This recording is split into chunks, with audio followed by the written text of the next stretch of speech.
menjelaskan tentang teori pembentukan minyak bumi, yaitu teori biogenesis atau teori organik. Orang yang pertama kali berpendapat bahwa minyak bumi berasal dari tumbuhan merupakan Macuir, lalu disusul oleh beberapa ahli-ahli yang lain yang mengemukakan bahwa minyak bumi dan gas alam berasal dari organisme laut yang telah mati berjuta-juta tahun yang lalu dan membentuk sebuah lapisan dalam perut bumi. Menurut teori biogenesis, minyak bumi terbentuk karena adanya kebocoran kecil yang permanen dalam siklus karbon. Siklus karbon ini terjadi antara atmosfer dengan permukaan bumi, yang digambarkan dengan dua arah panah dengan arah yang berlawanan. Pada arah pertama, CO2 di atmosfer berasimilasi. Pada arah yang kedua, CO2 dibebaskan kembali ke atmosfer melalui respirasi makhluk hidup.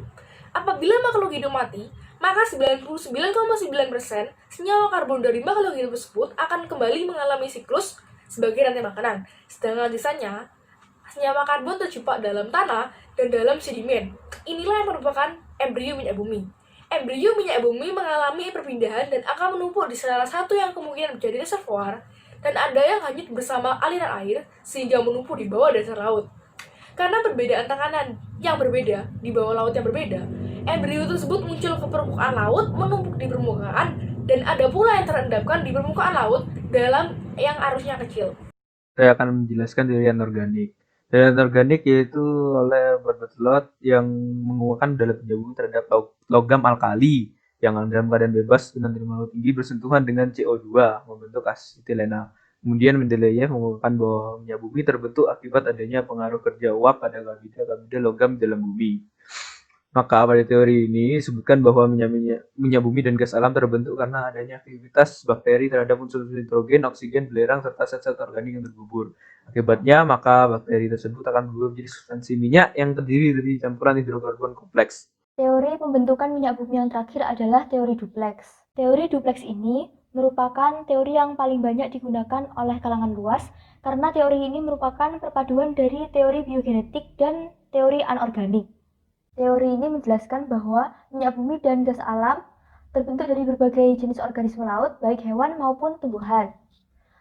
Untuk yang terbuat dari hewan diperkirakan berupa minyak bumi, dan yang terbuat dari tumbuhan diperkirakan berupa gas bumi. Akibat dari pengaruh waktu, temperatur, dan tekanan, maka endapan lumpur berubah menjadi batuan sedimen. Batuan lunak yang berasal dari lumpur yang mengandung bintik-bintik minyak dikenal sebagai batuan Indo atau source rock.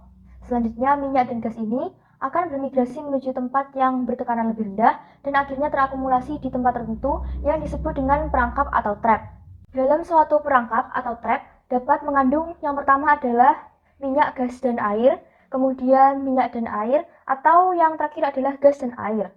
Karena perbedaan berat jenis, maka gas selalu berada di atas, minyak di tengah, dan air di bawah.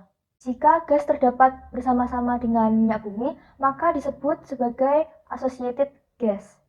Sedangkan jika gas terdapat sendiri dalam suatu perangkap, disebut sebagai non-associated gas.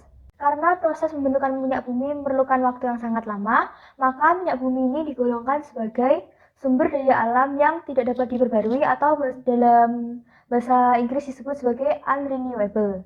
Jadi, sekian beberapa informasi mengenai teori pembentukan minyak bumi yang dapat disampaikan oleh kelompok kami.